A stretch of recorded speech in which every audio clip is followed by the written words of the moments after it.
leaning into the drive, copybook cover drive that from Michael Clark. Look at the way he's positioned.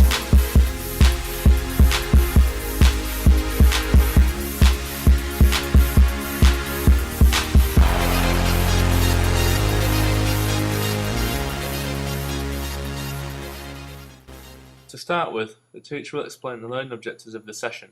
These are to assess your partner and apply a starting level, to break down the front foot drive, focusing on the key areas, and to apply the criteria into a constrained and core task.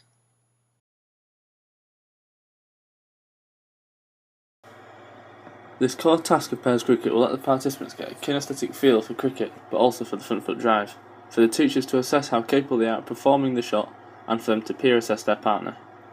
The teacher will have explained that whilst playing the core task, the pupils should be assessing their partner's capability at performing the front foot drive, focusing on the key areas of them getting their foot to the pitch of the ball, having a straight back throughout the shot, and use their top hand to keep the ball on the floor.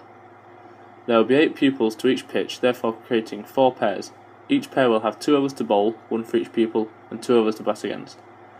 When playing, pair 1 will bat and bowl against pair 4, and pair 2 will bat and bowl against pair 3. Each pair will start on 10 runs and lose 2 runs for each wicket, but gain 4 runs if they hit the ball between the designated areas, the white cones on the video. If there's time, pair 1 and 2 will swap over.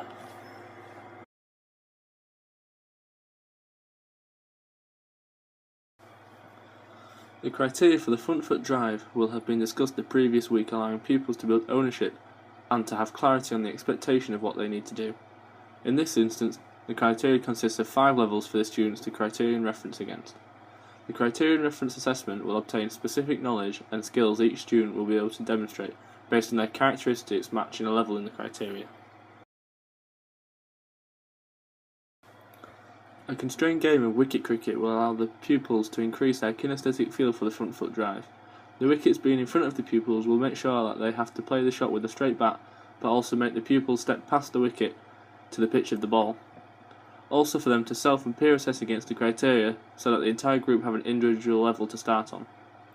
The pupils will receive descriptive feedback throughout the lesson by talking to their peers and the teacher about why they are able to play the shot and why they were not able to play the shot, but also gain feedback from their peers by highlighting anything they have missed and self-feedback from their own kinesthetic feel and from the outcome. They need to remember to focus specifically on the key areas of the shot, the feet, the bat and the hands. The constrained game will allow the teacher to see who is able to play the front foot drive well and who isn't, but it will also allow for problem solving to occur by the pupils, such as if the ball is going in the air, they will solve the problem by using their top hand to hit the ball into the floor. I got my foot right to the pitch, head over, and top hand controlled it. What about the bat? Did it come down side? Straight through the gate. Yep. The skill will be broken down and shown to the pupils in a demonstration. The teacher will back up the demonstration by emphasising through speech the key areas to focus on when practicing the drill. These are the movement of the foot to the pitch of the ball, the straight bat throughout the delivery of the shot, and to use the top hand to keep the ball along the floor when striking the ball. Both the demonstration and the auditory emphasis will help visual and auditory learners to understand the key areas of the front foot drive.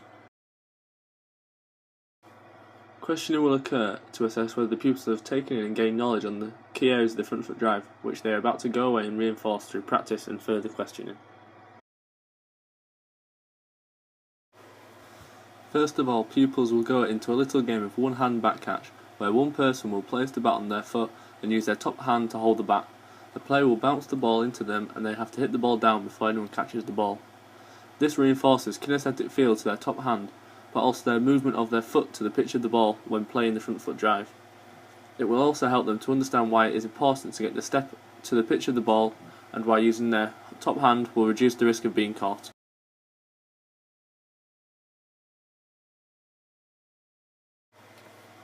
When moving on to performing the front foot drive, starting at level 1 on the criteria, the pupils will receive descriptive feedback throughout the lesson by stating to their peers and the teacher about why they are able to play the shot and why they are not able to play the shot. They will need to focus on the key areas the teacher explained when demonstrating the front foot drive.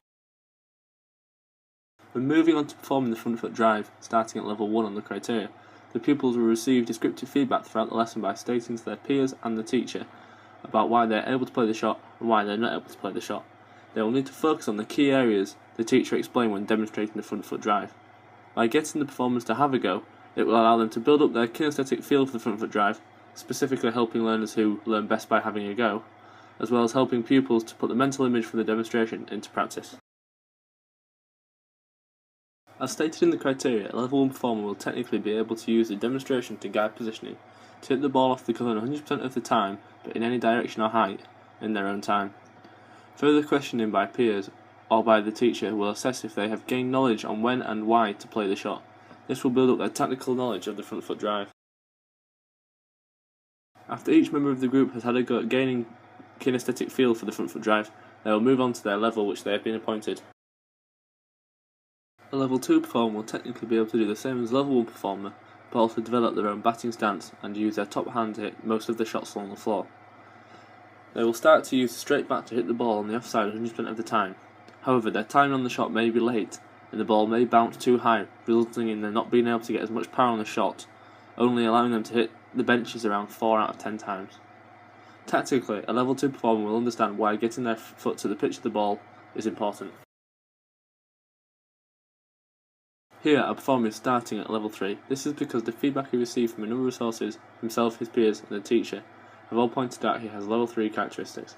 This is because technically he is able to perform the same as level 1 and 2, but he starts to move into position, he consistently uses a straight bat to hit 9% into the offside, he moves his feet to the pitch of the ball, and uses his top hand to hit most of the shots along the floor.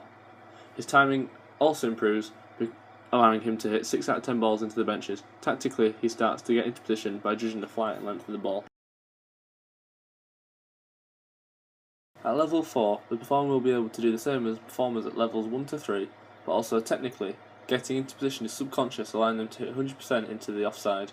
They will have their own working batting stance, be able to hit 90% on the floor, with the odd few going in the air, and timing is consistent, making scoring 7 out of 10 into the benches look effortless.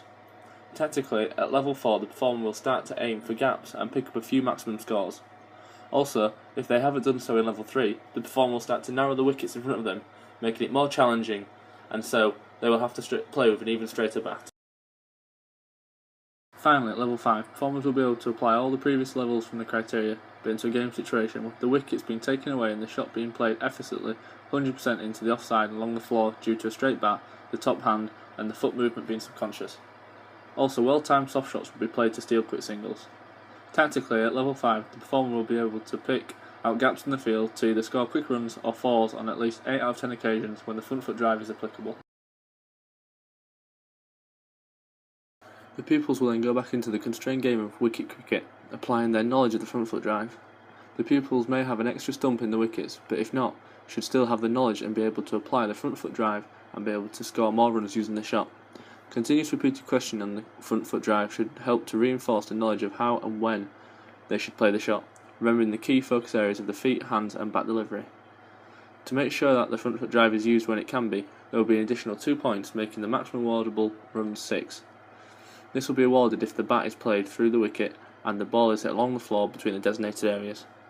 This will motivate the learners to try the front foot shot when they are able to. Again, feedback will be given out to the students through auditory and visual means. This will help both auditory and visual learners to continue their performance and knowledge development of the front foot drive in cricket, thus allowing them to get a greater kinesthetic feel for the skill, which in turn allows the pupils to rely more on internal feedback through how the shot felt, kinesthesia, rather than external sources such as peers and teachers.